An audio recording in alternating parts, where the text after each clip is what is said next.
Listo, entonces muy buenas tardes para todos, el doctor Javier que nos acompaña. Vamos entonces a iniciar nuestra sesión de la tarde de hoy. Recordemos que esta sería por este semestre la última sesión que tendríamos con la clase de opción de grado. Recordemos que la maestría ya ha dispuesto unas opciones o modalidades de grado que ha socializado con cada uno de ustedes.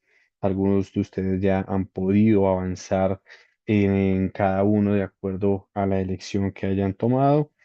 Y adicionalmente, desde la dirección, desde la coordinación de la maestría, se ha venido también trabajando en procura de buscar algunas alternativas que ayuden a ustedes al cumplimiento de esta materia, como lo es el tema de los seminarios o congresos, eventos que les permiten a ustedes también manejar un paper con ciertas condiciones y características que los llevaría entonces a satisfacer y dar cumplimiento a esta opción de grado de la maestría. ¿M?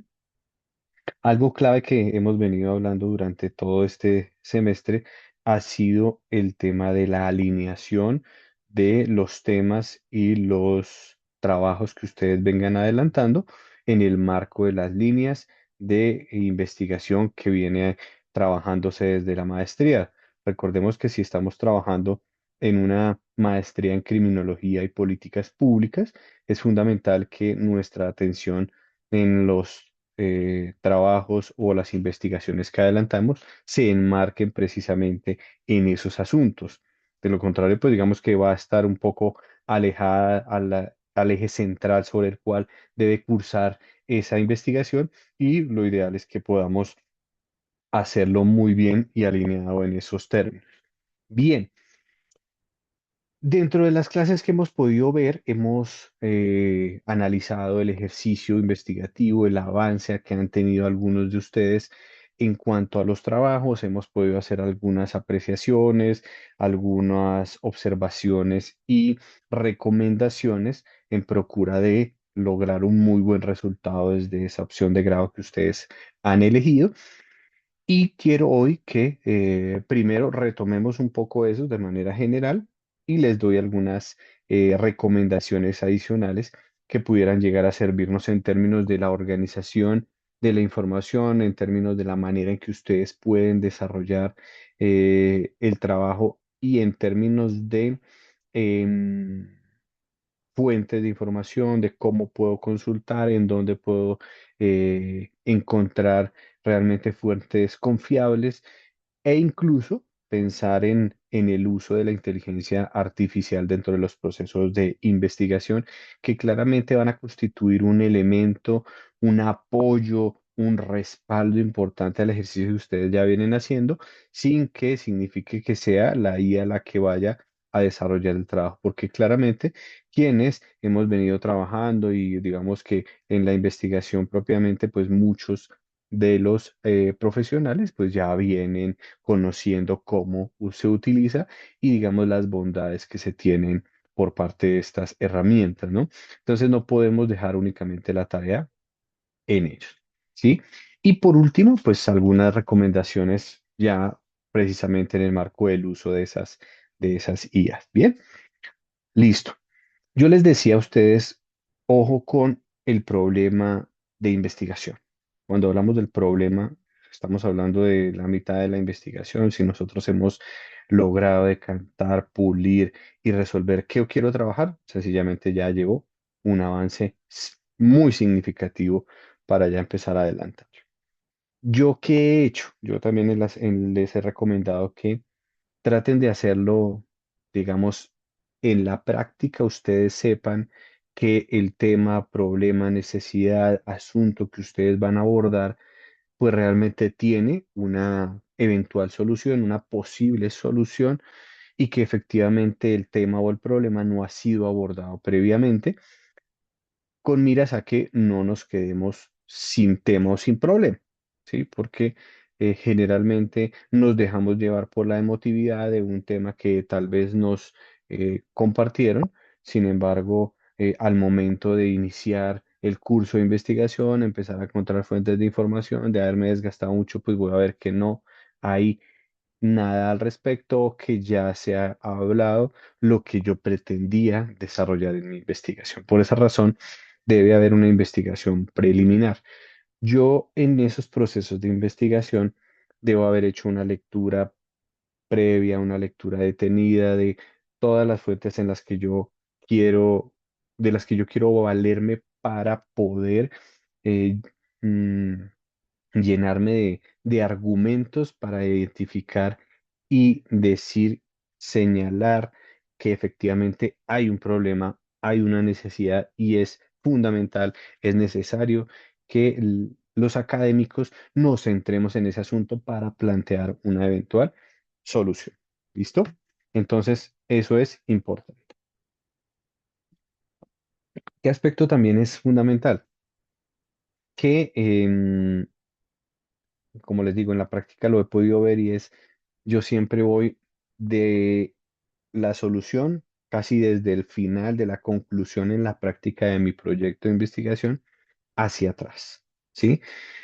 Sin embargo, pues voy a ordenarla hoy para que ustedes sepan cómo esa línea o esos pasos que ustedes van a trabajar.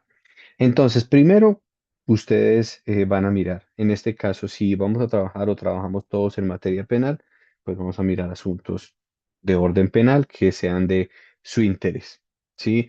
Vamos a hablar de los tipos penales o vamos a hablar de una política pública o vamos a hablar de cómo se ha gestado una política pública, un COMPES en cuanto a un asunto de orden o relevancia jurídica nacional territorial que debe ser atendida de manera particular y que tal vez puede estar o funcionando bien o requiere algunos aspectos de mejora. ¿M? Entonces habría que mirar de esa manera. Entonces yo lo que necesito primero es identificar ese tema, ese interés que tengo por el asunto y empezar a identificar qué preguntas, qué cuestionamientos se han dado por los colegas, que se han dado por parte de mm, o instituciones del Estado, organismos no gubernamentales, vemos qué se ha dicho, cómo lo han trabajado, cómo lo han tratado y ver si efectivamente las preguntas, las inquietudes, todo lo que se ha planteado realmente tiene una fuente o tiene un verdadero asidero en el orden jurídico y que requiera especial atención. Entonces yo necesito empezar a leer, a documentar, ¿sí? Pues yo no voy a comer entero frente a alguien que me diga, oiga, deberíamos trabajar frente a la posibilidad de analizar un tipo penal que pudiera ser justiciable en el orden nacional y en el orden internacional. Hay muchos que lo tienen. Sin embargo, uno diría, todos tendrían esa vocación de ser abordados en el orden nacional y también en el orden internacional, como cuáles y en qué casos particulares se pudiera hacer. Entonces, yo necesito ver, oiga, ¿será que sí? ¿Será que no? ¿Qué dice nuestro ordenamiento jurídico? ¿De qué manera debo abordar lo que han dicho otros juristas? ¿Qué han dicho las altas cortes alineadas en cuanto a la temática? Si estamos hablando de un tema penal, evidentemente voy a consultar qué nos ha dicho la Corte Suprema de Justicia en su sala penal. Asimismo, voy a entrar a mirar qué nos ha hecho la Corte Constitucional en atención a los derechos que se ven involucrados frente a X delito y que deba o no tratarse desde el punto de vista del ordenamiento jurídico interno o deba también trascender al orden internacional, ¿sí? Entonces yo tengo que entrar a mirar qué tipos penales o si requiere que exista algún convenio o que al hacer parte de la Declaración Universal de los Derechos Humanos, pues yo pueda eventualmente hacerlo justiciable en otro escenario a través de tribunales internacionales. Bueno, eso será, digamos, a manera de ejemplo, un asunto que a cada uno le compete entrar a analizar y determinar qué quiere trabajar. Entonces, documentarse muy bien sería el primer paso, entrar a mirar, a revisar y demás. ¿Listo? Claramente, con esa primera revisión nos va a permitir hacer el segundo paso. ¿Cuál sería el segundo paso? Pues vamos a dividir todas esas fuentes de información, es decir, vamos a dividir la literatura que tenemos, ya sea en si voy a abordar un tema de orden nacional, pues Evidentemente tendré que sacar todo lo que sea el contexto internacional si así lo voy a abordar. ¿Sí? Que si voy a hablar de un asunto regulado en Colombia, pues tengo que mirar cómo ha sido la regulación en estricto sentido en Colombia. Si voy a hacer una investigación netamente jurídica o va a ser una investigación sociojurídica que va a tener unas variables cuantitativas, cualitativas, pues yo voy a entrar a mirar eso y voy a tener que sacar otras. Si yo voy a hacer un análisis meramente jurídico, pues tendré que enfocarme en mis fuentes de información que me permitan identificar dentro del ordenamiento jurídico en cuanto a fallos puntuales que han sido emitidos por las altas cortes sin que me detenga a hablar de casuística o que depende de lo que queramos, abordemos algún caso en particular. ¿Listo? Bien. De ahí, como ya hemos contextualizado la situación, el problema, voy a dividir los temas y voy a dividir como la literatura, las fuentes de información a las cuales voy a acudir, pues necesito ahora identificar cuál en ese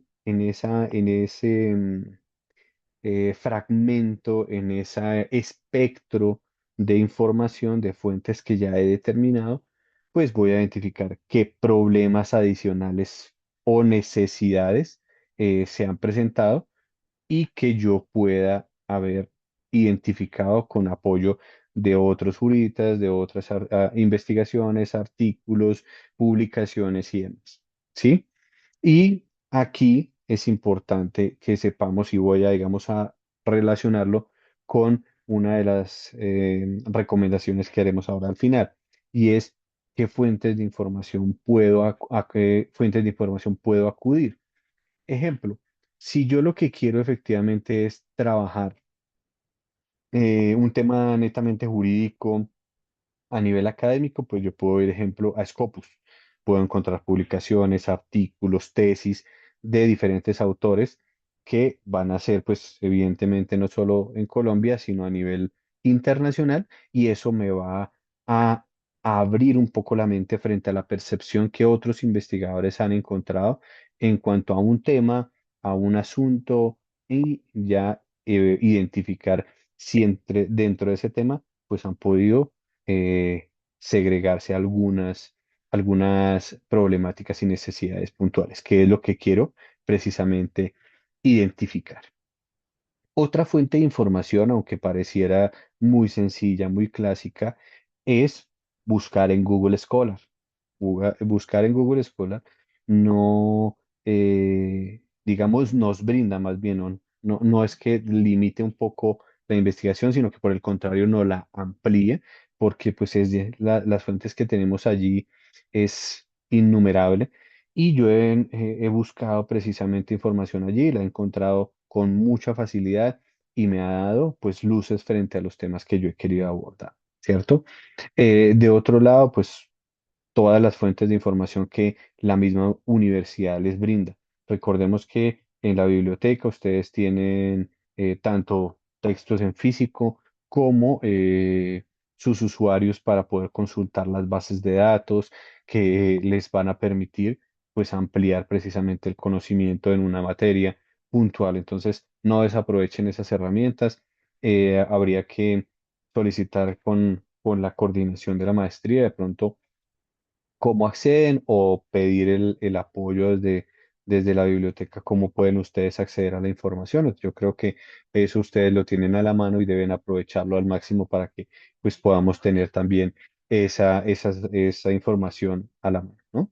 Bien, eso en cuanto a esas fuentes de información y retomando entonces con los pasos que tendremos investigación preliminar, todos los temas de interés que tenemos. Vamos a la edición de la literatura o las fuentes de información que hemos encontrado. Tres, vamos a ver qué y verificar cuáles son los problemas y necesidades que se evidencian allí y que dentro de ellos estará el que nosotros ya eventualmente hemos intentado definir. Entonces, eso ayudará enormemente a hacerlo. ¿Listo? Si tenemos ya esas fuentes de información, vamos entonces a centralizarlas, a identificarlas con mayor detenimiento y empezar a analizar los datos de esas fuentes de información. Si son, como les digo, si son artículos, si son libros, si son ponencias, si son tesis de maestría, si son tesis doctorales, si son publicaciones de ONGs, son publicaciones de instituciones gubernamentales, ¿sí? Y vamos a empezar a analizarlo y a identificar la pertinencia de cada uno de ellos frente a las necesidades o a los problemas que ya previamente hemos empezado a identificar, ¿sí? Recordemos que la sesión anterior yo les comentaba de una problemática que se suscitaba en relación a la ley de acción de repetición, la ley 678 del año 2001, y que, pues si lo veíamos en términos generales, pues la ley tiene muchos elementos, pero había, perdón, que revisar exactamente su aplicabilidad, sus disposiciones dentro del texto de la ley, para saber si efectivamente estaba teniendo un resultado positivo. Por el contrario, pues se estaba convirtiendo, como yo la denominé, como un león sin dientes, ¿no? Tiene mucha intención, tiene muchas ganas de buscar una recuperación de los recursos públicos, busca efectivamente generar un tipo de consecuencia jurídica para los servidores o ex servidores públicos que incurrieron en una determinada conducta. Sin embargo, pues hay algunos aspectos, ya sea de orden formal, de orden legal, porque hay vacíos o porque se queda corta la norma o porque limita al intérprete de la misma y lleva a que puedan obtener los resultados que quieran. Entonces, eso, digamos que estos pasos que hemos podido ver hasta el momento nos llevan a identificarlo con ese ejercicio que les acabo de comentar. La ley que nos dice qué artículos, qué publicaciones, qué documentos, qué ponencias se han generado al respecto. Yo empiezo a filtrar, empiezo a sacar ya de esas fuentes de información qué otras problemáticas me está identificando y empiezo a organizarlas para poder analizarlas. ¿Sí? Puedo establecer en qué me aporta o en qué no me aporta.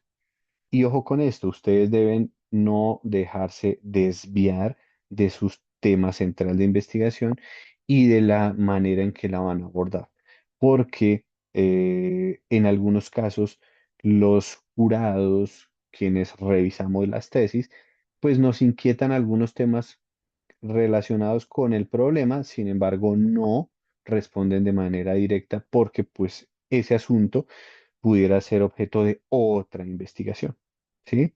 Entonces, es clave que ustedes no se dejen desviar. Incluso, ¿cuál es el primer obstáculo que se presenta dentro de la investigación? Uno mismo. ¿Por qué uno mismo? Porque yo quisiera hacer muchas cosas, o porque encuentro mucho, o porque tal vez entre tanta información no logro centrar mi atención a un asunto o problema, necesidad particular, a una respuesta que requiere darse desde lo académico. Entonces, es importante que por eso cuando trabajamos en estos procesos, pues nos dediquemos, nos esforcemos, pero también pues busquemos espacios y ambientes adecuados para que nos permitan analizar con mayor claridad estos temas.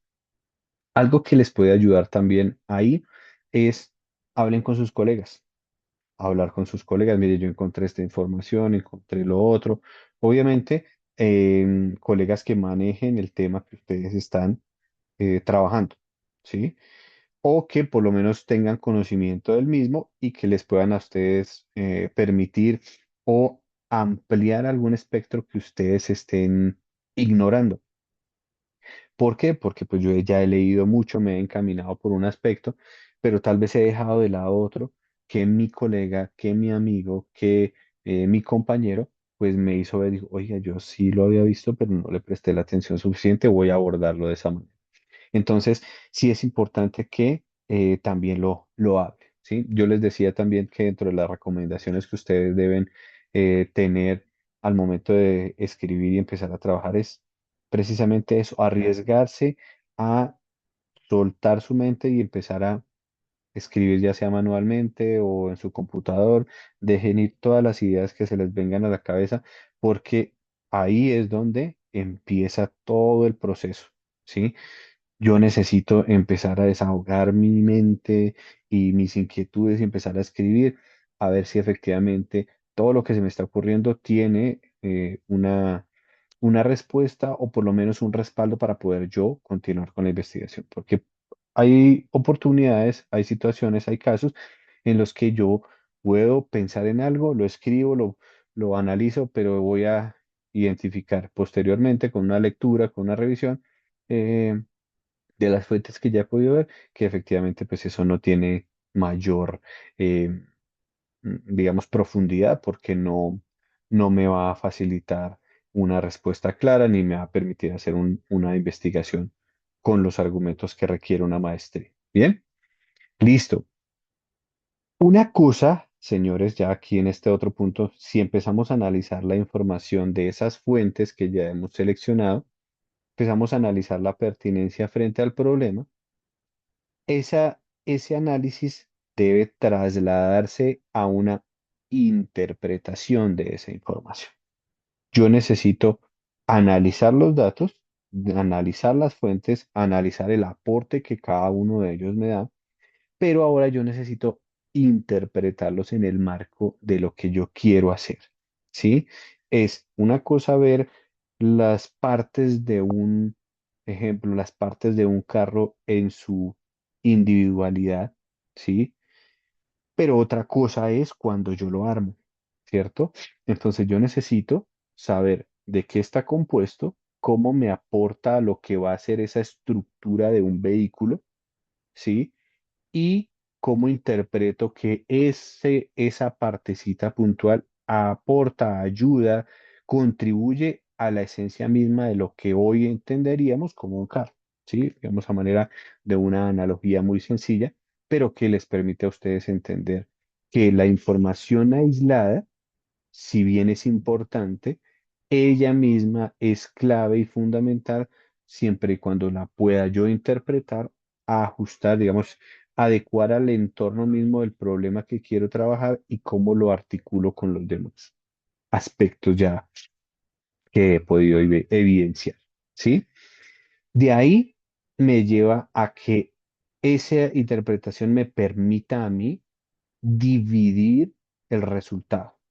¿Por qué? Porque yo el problema para poder definir ese problema tuve que haber entendido unos antecedentes, unas fuentes, unos documentos, unas apreciaciones de doctrinantes, las disposiciones de orden legal, tal vez jurisprudencia, pero ahora necesito que esa interpretación que yo le estoy dando la ajuste al problema que yo ya identifiqué.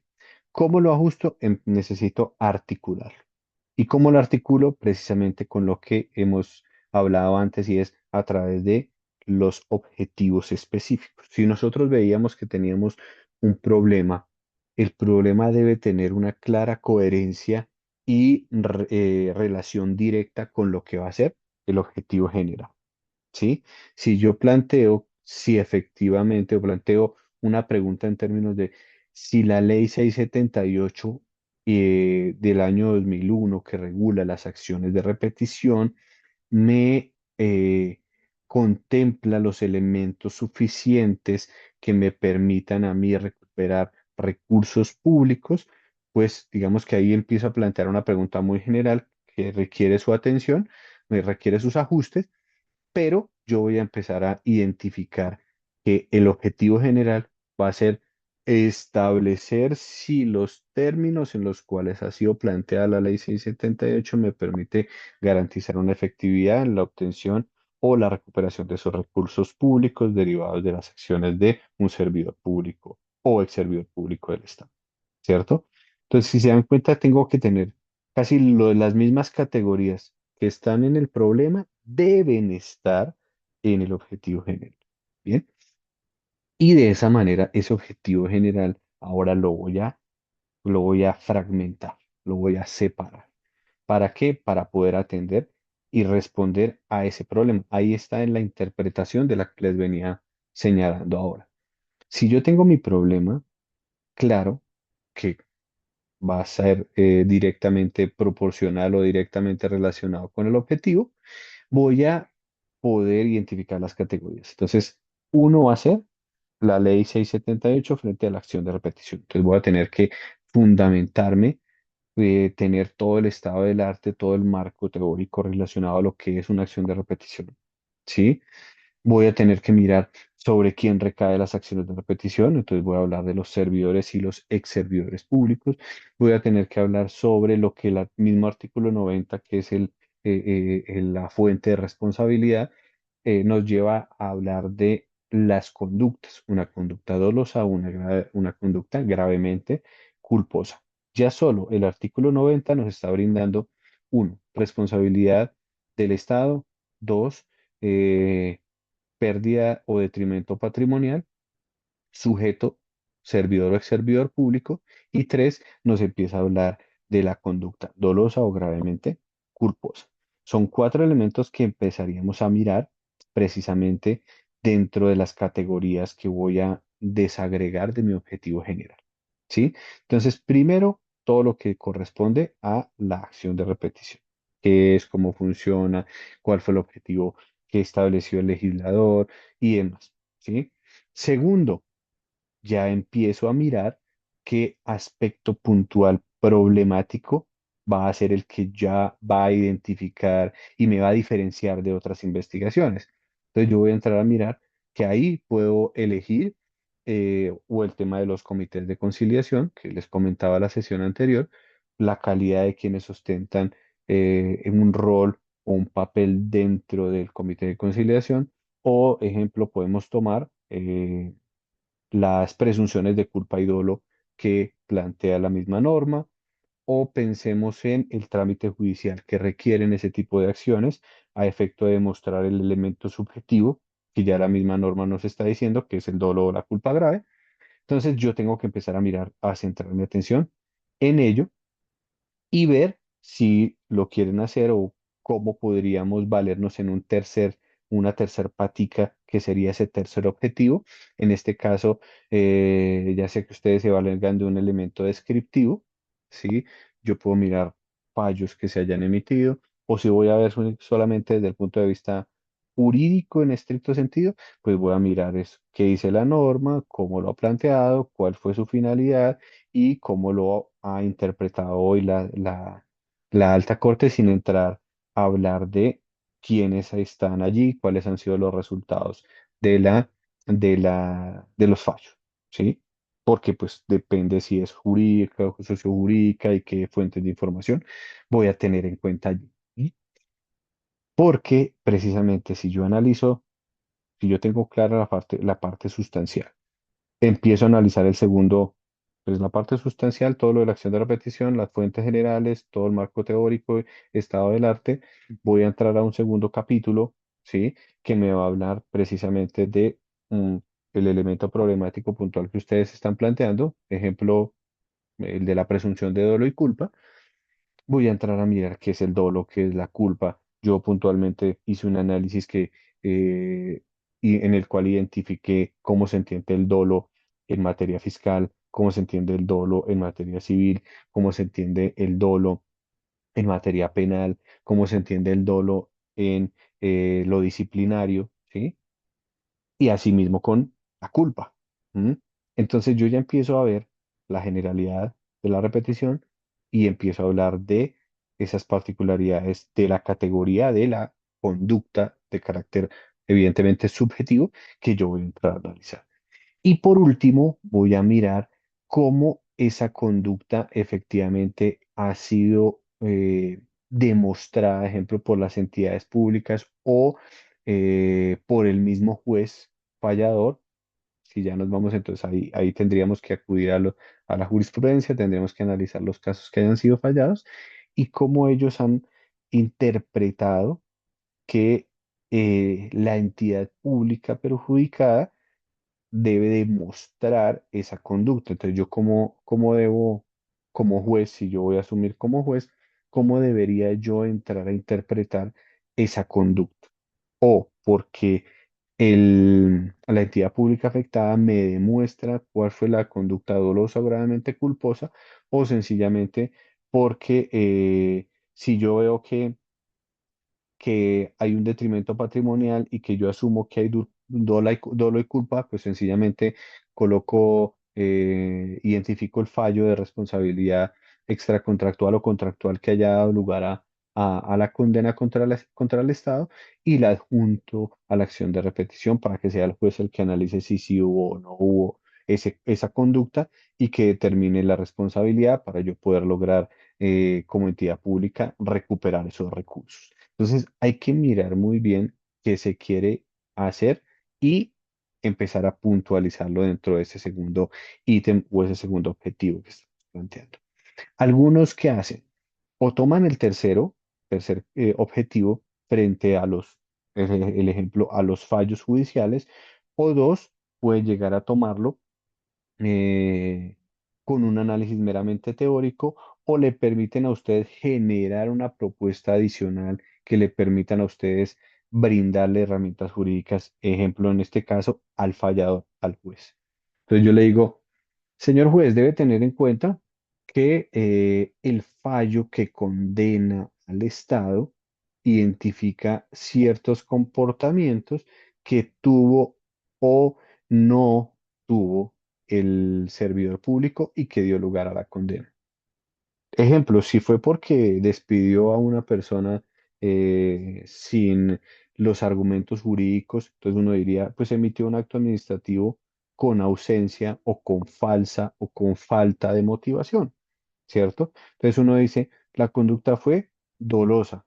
Pensaríamos porque él emitió su acto administrativo y fue una conducta positiva que llevó o dio lugar a que esa persona no debiera haber sido em, declarada insubsistente, por ejemplo, y pues eso llevó a que el Estado posteriormente tuviera que pagarla, tuviera que reintegrarla y pues unos recursos que se perdieron. Entonces, yo como investigador debo tener claro qué quiero hacer y qué quiero aportar a la academia. En este caso, si yo lo que quiero es decir, oiga, el juez debe ir más allá de lo que tal vez la norma le está diciendo, pues yo tengo que en mi investigación decirle por qué razón el juez estaría en condiciones de hacerlo.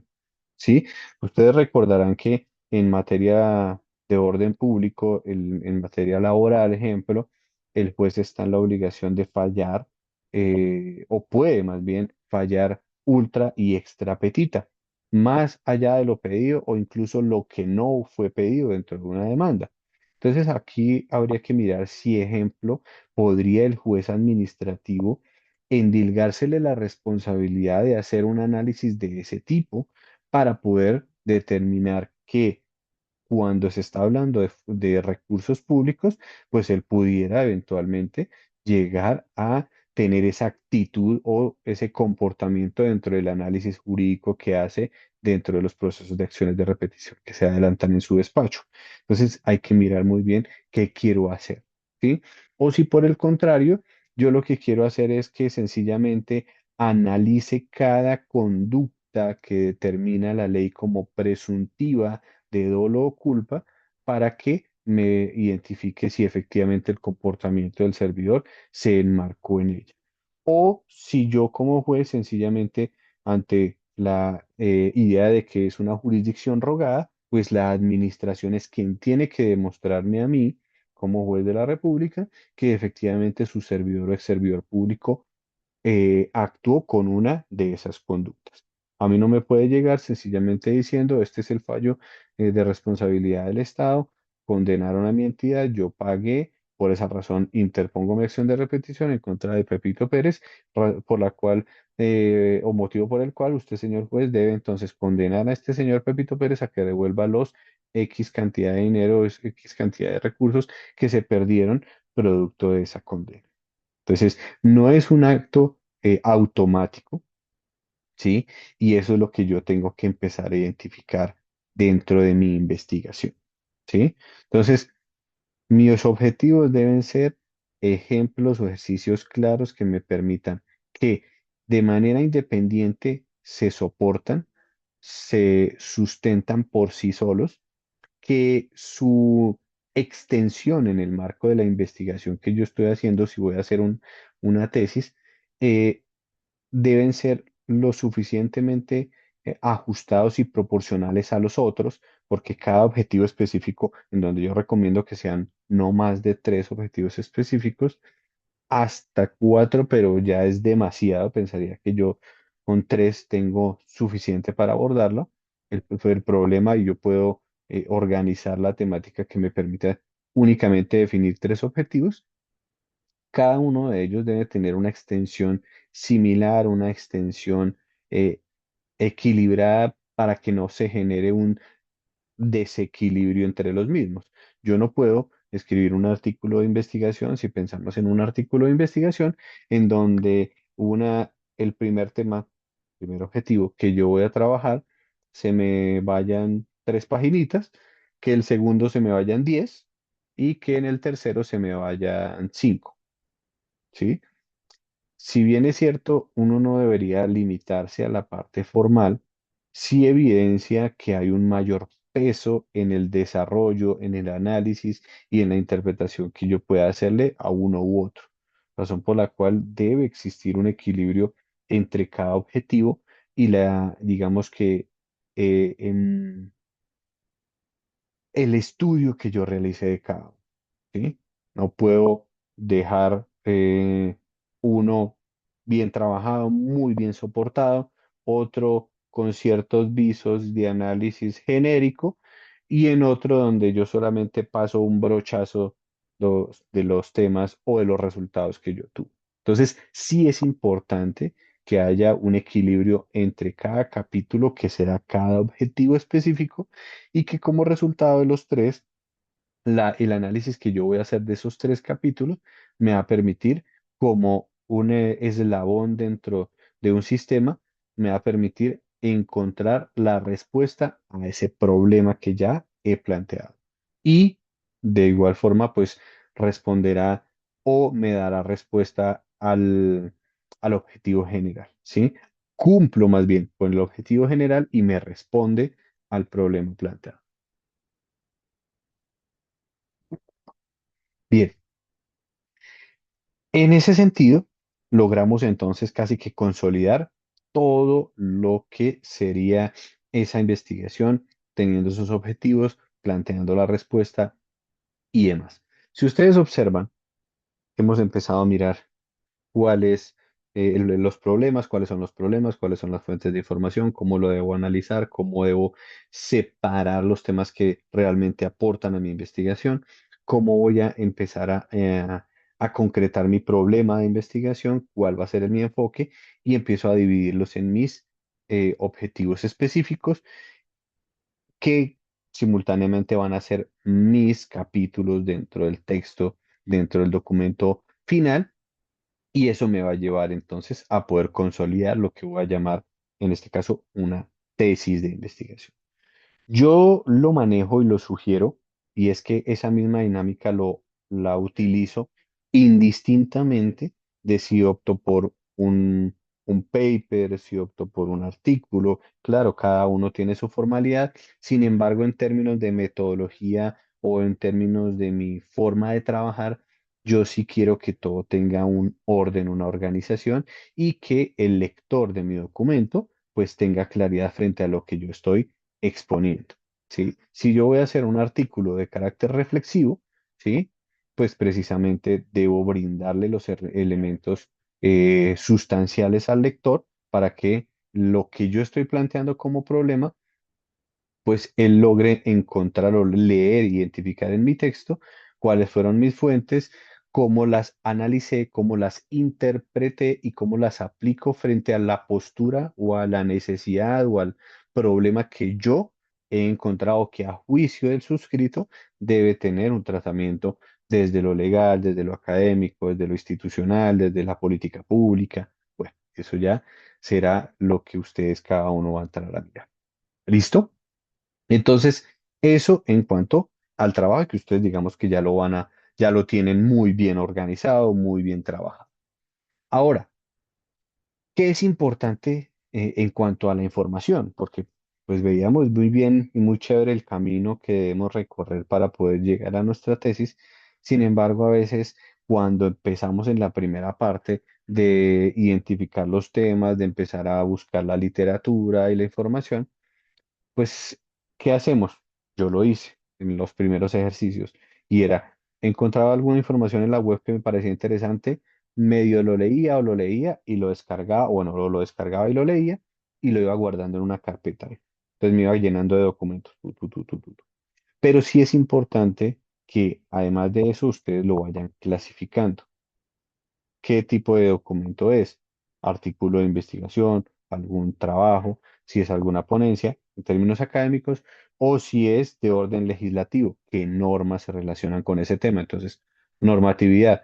Ah, bueno, empiezo a meter todas las normas que he encontrado y que tienen relación directa. Adicionalmente a eso, pues a la organización de todas esas fuentes de información, si son también documentos institucionales, documentos de orden gubernamental, pues vayan también separándolo allí y sepárenlo en subcarpetas frente a quiénes son las entidades que han venido emitiendo ese tipo de documentos. Que es un documento COMPES, que lo emitió un ministerio, que lo emitió la Defensoría del Pueblo, que lo emitió la Fiscalía. Ustedes lo van separando ahí. Y importante, creo yo, ya sea que ustedes lo manejen pues en una libreta o en un documento en Word, empiecen a ver, a tener esa misma organización, pero además empiecen a hacer notas pequeñas en cuanto a cada uno, es decir, este tema o este artículo, esta ley habla de esto y de esto, y en su artículo tal o en la parte tal, en la página tal, indica esto y esto, y si quieren copian un fragmento de lo que ustedes leyeron y que consideran aportan a la investigación o que constituyen un argumento o fundamento clave para lo que ustedes van a terminar concluyendo y coloquen su fuente. Evidentemente ya tienen organizada si es gubernamental, si es artículo, si es un documento oficial, si es un documento X. Bueno, ustedes lo identifican allí, lo categorizan, pero indiquen quién es el autor, cuándo, de qué año es el documento, en qué página está, ¿sí? Si es un artículo, pues ustedes pueden consultar cuál es la fuente, la página web en donde la encontraron, todo. Eso sí, analícenlo allí y empiecen a sacar documentos, ¿sí? O dentro de su texto, como les digo, empiezan a sacar fragmentos. ¿Por qué? Porque ustedes saben que si yo empiezo a escribir y voy a hacer alusión a lo que el doctor Diego dijo en un artículo X, pues yo sencillamente cuando vaya más avanzado en la investigación tal vez tenga alguna idea de lo que yo dije o más bien de lo que leí en ese artículo, pero no lo tengo muy claro. Pero si yo me devuelvo y si he estado juicioso tomando notas, tomando entre comillas los fragmentos que considero son importantes, pues voy a poder volver y tomarlos y empezar a escribir fácilmente mi texto o ya el capítulo que corresponda de acuerdo a la organización que le vaya dando, ¿sí? Entonces, eso es importante también. Em, es- escribir, sacar los fragmentos e ir organizando la información. ¿Listo? Si son sentencias, lo mismo. Cuando hablamos de fallos de Corte Constitucional, fallos de Corte Suprema de Justicia, sencillamente vamos a poder saber qué fragmento me pareció importante y realmente aporta a mi tema. Entonces, lo mismo. Las citas jurisprudenciales son fundamentales para tenerlas en cuenta allí y las vamos a ir separando, ¿sí? Eso, si ustedes lo hacen, sin duda les va a ayudar mucho con posterioridad, ¿sí? Aquí me uno con lo que les mencionaba hace un rato y era precisamente de dónde pueden encontrar. Si es un tema académico, en Scopus ustedes van a encontrar artículos, ponencias, tesis, todo el tema académico, sumado a las fuentes de información que ustedes tienen dentro de la universidad, ¿sí? Todas las bases de datos, textos jurídicos, textos nacionales. Todo lo van a poder ustedes consultar. Entonces, organicemos muy bien el tema allí. Ahí es importante también que empecemos a hablar del diseño, o digamos que ustedes ahí se pueden ir valiendo de cómo diseñar muy bien su proyecto. ¿Qué pasa? Eh, Aquí es donde también ustedes pueden hacer uso o valerse de la inteligencia artificial. Muchos profesionales ahora se apoyan, ojo, se apoyan de la inteligencia artificial sin que signifique ello que sean lo hagan. todo a través de esta inteligencia artificial. Ejemplo, dentro de las fuentes que en lo académico ustedes pueden encontrar o las em, IAs que ustedes encuentran está GeniA. Esa les ayuda a ustedes a empezar a escribir, ¿sí? Que les ayuda a ustedes a escribir los textos o poder empezar a hacer redacciones. ¿Qué es importante allí? Que ustedes son los que crean el texto, ustedes son quienes efectivamente van a escribir, ¿sí? Que no sea la inteligencia artificial, porque precisamente ahí vamos a tener algunos errores. ¿Cuáles son esos errores que uno empieza a tener utilizando la inteligencia artificial? Precisamente que dentro de la información que ustedes brindan, ojo, debemos tener claro que cuando ustedes utilizan estas fuentes deben contextualizar a la inteligencia artificial del tema que ustedes quieren trabajar. Ustedes no le pueden decir, bueno, háblenme de la responsabilidad del Estado o dígame qué es importante, porque les va a hablar de todo y de nada, ¿sí?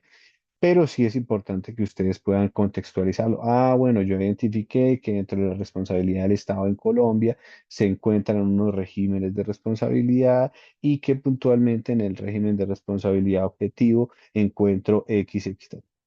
Eso es lo que ustedes tienen que hacer y contextualizar y preguntar para que efectivamente el apoyo que vayan a recibir de parte de la inteligencia artificial, pues efectivamente pueda llegar a tenerles un resultado positivo. De lo contrario, pues sencillamente va a traerles un mundo de cosas que no va a generar un aporte importante. Bien, em, deben ustedes seguir los lineamientos institucionales. Es decir, qué le pide la universidad que debe tener su trabajo, que debe tener 3 capítulos, que debe tener qué información, que debe manejar normas APA, que debe manejar norma ICONTEC, que debe tener una extensión de X número de páginas, que el artículo debe estar compuesto por tales elementos de orden formal. Siempre debemos alinearnos a esos aspectos y pues evidentemente a la orientación que desde la coordinación de la maestría podamos llegar a tener para facilitar un resultado y que sea fácilmente evaluable que en cumplimiento de esos aspectos de orden formal. ¿Sí? Tres, si utilizamos estas IA, no debemos copiar y pegar. ¿Sí? Ustedes deben hacer una lectura de la información que les está brindando, analizar qué es pertinente o no, y si hay algo que sea importante, ustedes lo toman, lo copian, pero lo llevan y lo traducen a sus palabras. ¿Qué ocurre?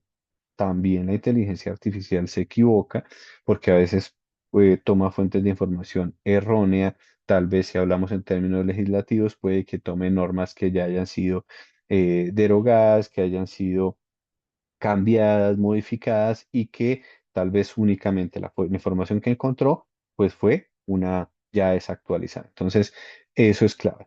De otro lado, una de las cosas en las que está fallando quienes utilizan estas IA es que se confían en que efectivamente hay certeza de la información que hay allí. Y no es cierto, o no todas las veces es cierto. Ustedes deben consultar, verificar que una tesis o un argumento que plantea la IA como fundamento, que ustedes puedan llegar a tener ejemplo en una defensa, ¿sí? O en una claramente en los procesos de investigación, pues yo tengo que ir y identificar y pedir que me dé la fuente, que me allegue el documento de la fuente o que yo lo consulte y efectivamente encuentre que, ah, sí, me está hablando de una sentencia de la Corte Constitucional, que es la sentencia T-026 del año 2004 y en esa efectivamente me está hablando de este tema porque así lo encontró la IA.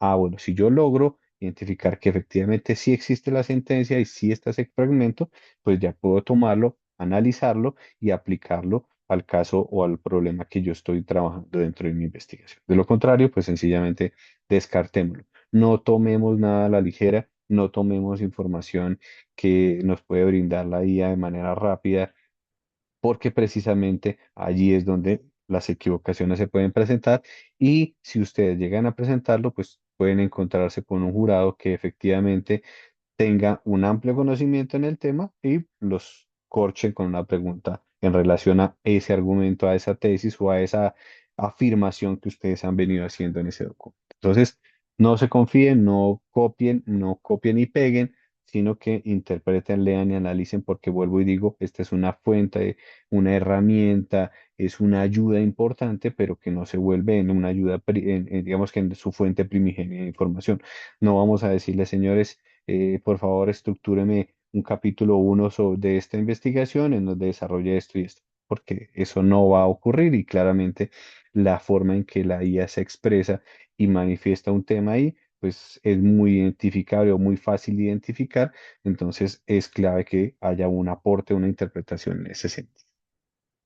Un cuarto aspecto que debemos considerar allí es lo que hablábamos ahora, verificación de las citas. No se confíen en lo que está diciendo y en la fuente de información que encontró, porque muchas veces, y ustedes ya lo han venido escuchando en los medios de comunicación, y es que se han proferido fallos o se han identificado sentencias que han sido emitidas presuntamente con inteligencia artificial y donde se han traído a colación fallos de orden nacional de altas cortes que no existen, pero como cuando yo le escribo a la IA y le planteo un tema, pues ella va a intentar responderme a esa pregunta con fuentes o inventarse cosas que respalden lo que ustedes quieren hacer.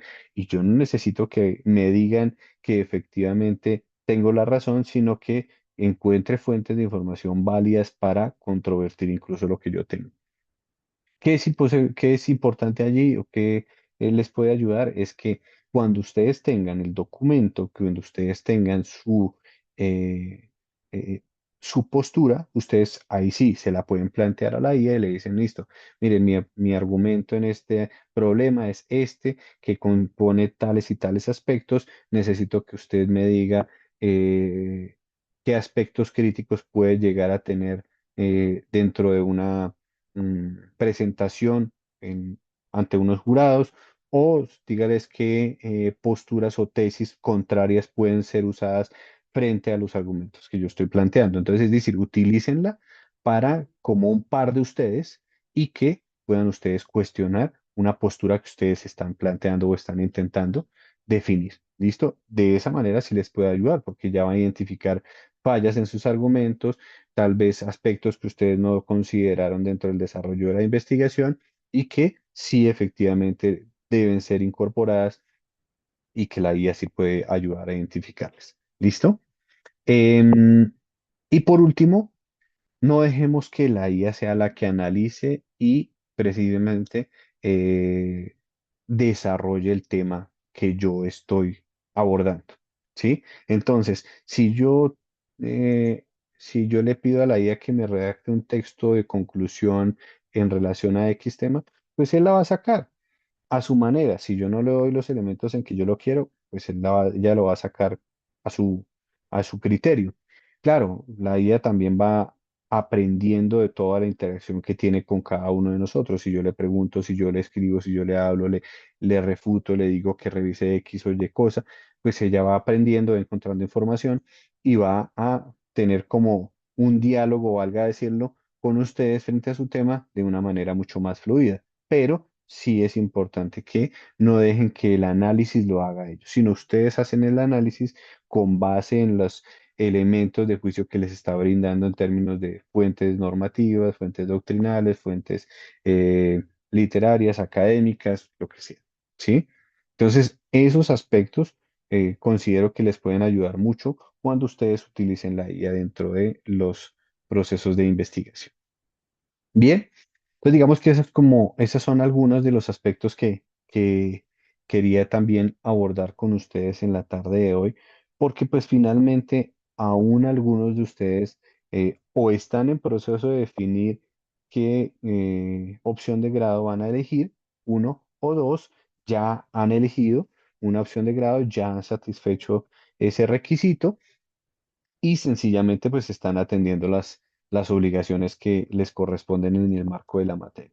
Bien, pero sí me parece clave que ustedes primero sepan que pues no estamos en las mismas condiciones de hace 10, 20 o 30 años en donde las investigaciones eran mucho más tediosas, donde la fuente de información era casi que meramente escrita. Yo tenía que ir a la biblioteca o tenía que ir a un despacho para poder conocer los fallos que allí se emitían, pero pues hoy las fuentes de información digital pues nos permiten acceder a ella con mucha facilidad.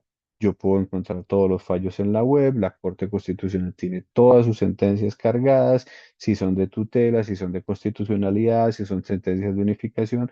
Asimismo, la Corte Suprema de Justicia, yo voy a poder ver tesis doctorales, tesis de maestría, artículos de investigación, artículos y revistas científicas, todas las voy a poder encontrar allí y poder analizarlas. Entonces, eso sí es una gran ayuda. Pero, vuelvo y digo, como estamos en un universo de información tan grande, yo necesito empezar a filtrar y saber qué me es útil dentro de mi problema, dentro de mi trabajo y qué no. Si yo no logro, ahí sí, si yo no sé qué quiero hacer, pues sencillamente todo voy a considerar que me funciona. Y si el que no sabe para dónde va, cualquier bus le sirve, ¿sí o no? Entonces sencillamente allí necesitamos saber qué quiero hacer, cómo lo quiero trabajar y para dónde voy. Por eso es que, como les decía, dentro del ejercicio de investigación que yo he venido adelantando, las investigaciones que he hecho, casi que empiezo desde el final hacia atrás. Yo ya pude mirar que efectivamente hay un resultado, que puedo criticarlo o que puedo plantear una solución y empiezo a irme de para atrás y digo, ah, bueno, para poder estructurar necesito abordar este y este tema que van a constituir mi objetivo uno 2 y 3 y que si yo los uno se me van a convertir en mi problema de investigación y ese problema lo puedo plantear en términos de objetivo general así y ya empiezo a mirar y a filtrar las fuentes de información que efectivamente me van a servir. Entonces, vean ustedes que el ejercicio es mucho más fácil ahora, es mucho más amigable dentro de lo que podemos encontrar y sumado a eso tenemos inteligencia artificial que, vuelvo y digo, es una herramienta muy buena para apoyar el trabajo que tenemos, sin que sea esta la que vaya a desarrollar o trabajar por nosotros.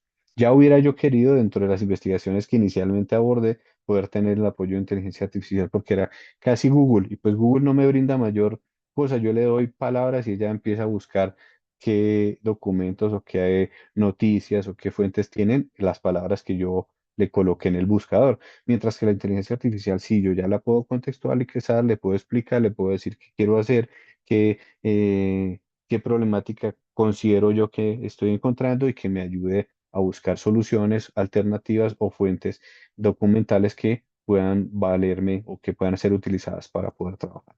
Entonces, eso es parte de lo que quería compartir con ustedes. No sé si de pronto quienes nos acompañan, el doctor Diego, el doctor Javier, tengan alguna duda, algo que quieran aclarar al respecto. No, doctor, me ha quedado muy claro todo. Muchas gracias. Perfecto, muy bien. Súper claro, doctor. Listo.